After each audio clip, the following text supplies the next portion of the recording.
Assalamualaikum warahmatullahi wabarakatuh. Oke, alhamdulillahirrabbilalamin. Wabihi nasta'in wala umuri dunya waddin. Assalatu wassalamu ala asrafil anbiya wal mursalin wa ala alihi wa sahbihi ajma'in. Amma ba'du. Kepada yang terhormat yakni Bapak Dr. Adi Kusuma MSI selaku dosen pengampu mata kuliah penulisan berita dan artikel, yang sangat saya hormati juga kepada para teman-teman seperjuangan saya, teman-teman sekelas, yakni teman-teman sekelas komunikasi penyiaran Islam kelas A, yang saya hormati juga kepada para penonton yang telah menyaksikan video learning journal pertemuan ke selanjutnya. Yang saya hormati juga kepada para penonton yang setia, yang selalu memantau video-video terbaru saya, video-video update terkini dari saya. Yang saya hormati juga rekan-rekan atau sahabat-sahabat saya yang telah mensupport, dan yang saya hormati juga kepada keluarga yang selalu mensupport saya. Oke, teman-teman, sebelum kepada inti dari pembahasan, saya akan sedikit menjelaskan mengenai pertemuan kuliah kemarin, yakni penulisan mata kuliah penulisan berita dan artikel. Jadi teman-teman, di penulisan atau di pertemuan kemarin, yakni membahas tentang penentuan rubrik koran dan pemilihan judul lead serta diksi dalam menarik minat pembaca, teman-teman. Nah, adapun judul yang telah saya sampaikan tadi itu disampaikan langsung oleh kelompok 4, teman-teman, yang dimana kelompok 4 itu terdiri dari beberapa orang, ya kurang lebih ada 7 orang lah, teman-teman. Jadi di pertemuan kemarin itu kelompok 4 memaparkannya secara online, teman-teman, maaf, secara online ya, dikarenakan ada sesuatu makanya dialihkan secara online. Di pembahasan kemarin kelompok 4 juga ada beberapa masukan-masukan dari teman-teman, ada beberapa juga masukan dari dosen khususnya, yakni dari Bapak Dr. Adi Kusuma ya, teman-teman. Sedikit masukan supaya ada beberapa perubahan, ada beberapa kemajuan ya untuk kelompok-kelompok selanjutnya gitu ya, teman-teman. Nah, jadi kelompok 4 itu menjelaskan tentang poin-poin mengenai penentuan rubrik koran dan pemilihan judul lead serta diksi dalam menarik minat pembaca, teman-teman. Oke, jadi teman-teman, kelompok 4 ini juga membahas mengenai beberapa poin tentang menentukan rubrik dan subrubrik pada halaman koran, teman-teman. Sebelum kepada inti dari pembahasan rubrik dan subrubrik, saya akan sedikit menjelaskan atau akan sedikit menyampaikan apa yang saya dapatkan dari pertemuan kemarin di kelompok 4, teman-teman. Jadi teman-teman, rubrik merupakan istilah yang sering digunakan dalam media massa, teman-teman. Nah, jadi istilah yang sering digunakan di dalam media massa itu disebut dengan rubrik, teman-teman. Rubrik juga merupakan kepala uang dari berbagai macam tulisan yang mengklarifikasikan berita berdasarkan kriteria tertentu, teman-teman. Kemudian juga ada cara-cara menentukan rubrik pada halaman koran, teman-teman. Yang disampaikan di kelompok 4 itu ada beberapa poin ya, teman-teman, seperti mengidentifikasi tujuan dan sasaran pembaca, terus juga menentukan rubrik utama, terus juga menentukan subrubrik, menyesuaikan dengan struktur tata letak halamannya, teman-teman, dan evaluasi melakukan penyesuaian, teman-teman. Mengapa diadakan evaluasi? Karena supaya ada kesalahan-kesalahan yang telah dilakukan atau yang tidak sengaja dilakukan itu supaya lebih bagus lagi kesananya, teman-teman. Itu untuk poin pertama mengenai rubrik, teman-teman. Oke, kita lanjut ke pembahasan poin kedua. Oke, teman-teman ya. Jadi kelompok 4 juga menjelaskan bahwasanya rubrik juga mempunyai tujuan, teman-teman. dan pengaruh juga teman-teman.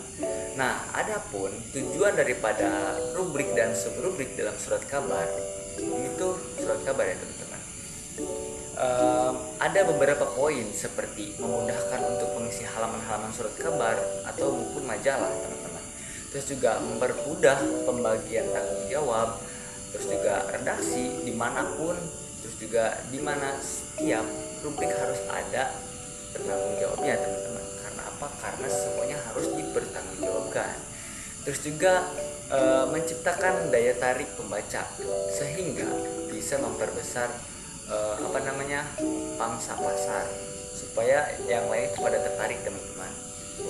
Terus juga tanpa adanya rubrik yang jelas ya khususnya teman-teman ya, pembaca dapat merasa kesulitan. Kenapa kesulitan? Karena kurang jelas apa sih yang disampaikan, apa sih yang dipaparkan, sehingga pembaca atau sehingga yang tahu akan isu-isu atau hal-hal yang disampaikan daripada rubrik atau subrubrik itu tidak mendapatkan informasi yang jelas atau kurang valid teman-teman. Oleh karena itu, pemilihan dan penyelesaian rubrik juga yang strategi ya khususnya berkontribusi besar terhadap kelancaran dan kenyamanan dalam proses membaca teman-teman. Nah, meningkatkan keterlibatan serta pemahaman terhadap berita dan informasi yang disampaikan teman-teman. Jadi itu adalah poin kedua yang dapat saya ambil daripada pertemuan kelompok 4 kemarin teman-teman. Oke, kita lanjut ke poin ketiga teman-teman. Oke teman-teman, jadi kelompok 4 juga menjelaskan bahwasanya judul berita dan bagaimana sih cara menentukan judul berita. Nah, jadi yang saya tangkap di pertemuan kemarin ya kelompok 4 itu, judul berita harus bersifat representatif teman-teman, atau menggambarkan keseluruhan isi berita. Judul berita harus disampaikan secara singkat, padat dan jelas lah ibaratnya gitu teman-teman. Harus bisa dimengerti juga kepada halayak umum teman-teman. Kenapa harus bisa begitu? Karena menggambarkan pokok permasalahan yang dibahas dalam berita itu sangatlah mudah ketika sudah dijelaskan atau sudah diterangkan secara jelas terlebih dahulu teman-teman. Nah, di antara syarat memilih berita ada beberapa poin juga teman-teman, seperti provokatif, terus singkat padat yang sudah saya jelaskan tadi ya teman-teman, terus juga relevan, terus juga fungsional, terus juga formal dan spesifik teman-teman. Kalau misalnya tidak spesifik itu kurang afdol ya teman-teman ya. Karena apa? Karena kalau misalnya disampaikannya kurang spesifik, jadi si pembaca atau si pendengar atau orang yang tahu akan isu-isu terkini itu bisa jadi fitnah atau bisa jadi hoax ya teman-teman. Karena kalau misalnya kita menyebarkan informasi yang kurang valid, itu juga akan dipertanggungjawabkan nantinya teman-teman. Makanya harus spesifik dan harus mencakup unsur-unsur daripada penyampaiannya teman-teman. Supaya apa? Supaya ketika dipertanggungjawabkan mudah dipahami dan mudah dicerna teman-teman, begitu. Oke ya teman-teman, jadi kelompok 4 juga menjelaskan mengenai tentang lead berita dan bagaimana sih cara menentukan lead berita. Nah, jadi lead berita atau teras berita adalah bagian yang paling penting karena apa? Karena bagian tersebut termuat isi pokok berita atau lead berita dapat terdiri atas sebuah kalimat atau kalimat yang merupakan suatu paragraf yang terdiri atas beberapa kalimat yang berfungsi sebagai daya tarik pembaca teman-teman. Nah, jadi penulisan berita atau teras berita merupakan salah satu hal yang sangat diperhatikan dalam penerbitan suatu berita teman-teman. Adapun jenis-jenis lead berita itu ada beberapa poin juga teman-teman, seperti lead ringkasan, lead bercerita, lead deskriptif, produktif, terus juga lain kutipan, terus juga lain bertanya, dan lain menggoda teman-teman. Nah, jadi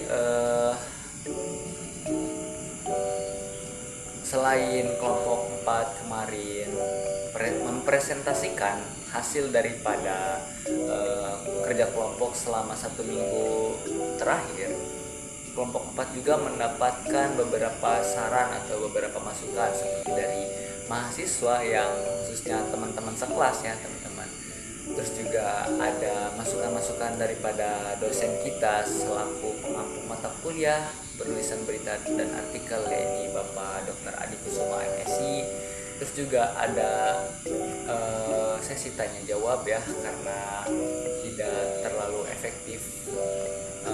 Karena apa? Karena di pertemuan kemarin itu dijadikan pertemuan secara online ya teman-teman. Jadi makanya kurang terlalu efektif, karena kan kalau misalnya online itu biasanya ada salah satu ya, ada dari 100% ada beberapa persen orang yang ada mendengarkan, ada yang tidak mendengarkan juga, ada yang sebodoh amatan. Jadi kelompok kemarin keren sih ya kalau menurut saya. Terus juga ada perubahan dari kelompok-kelompok sebelum-sebelumnya gitu, menjadi lebih bagus lagi.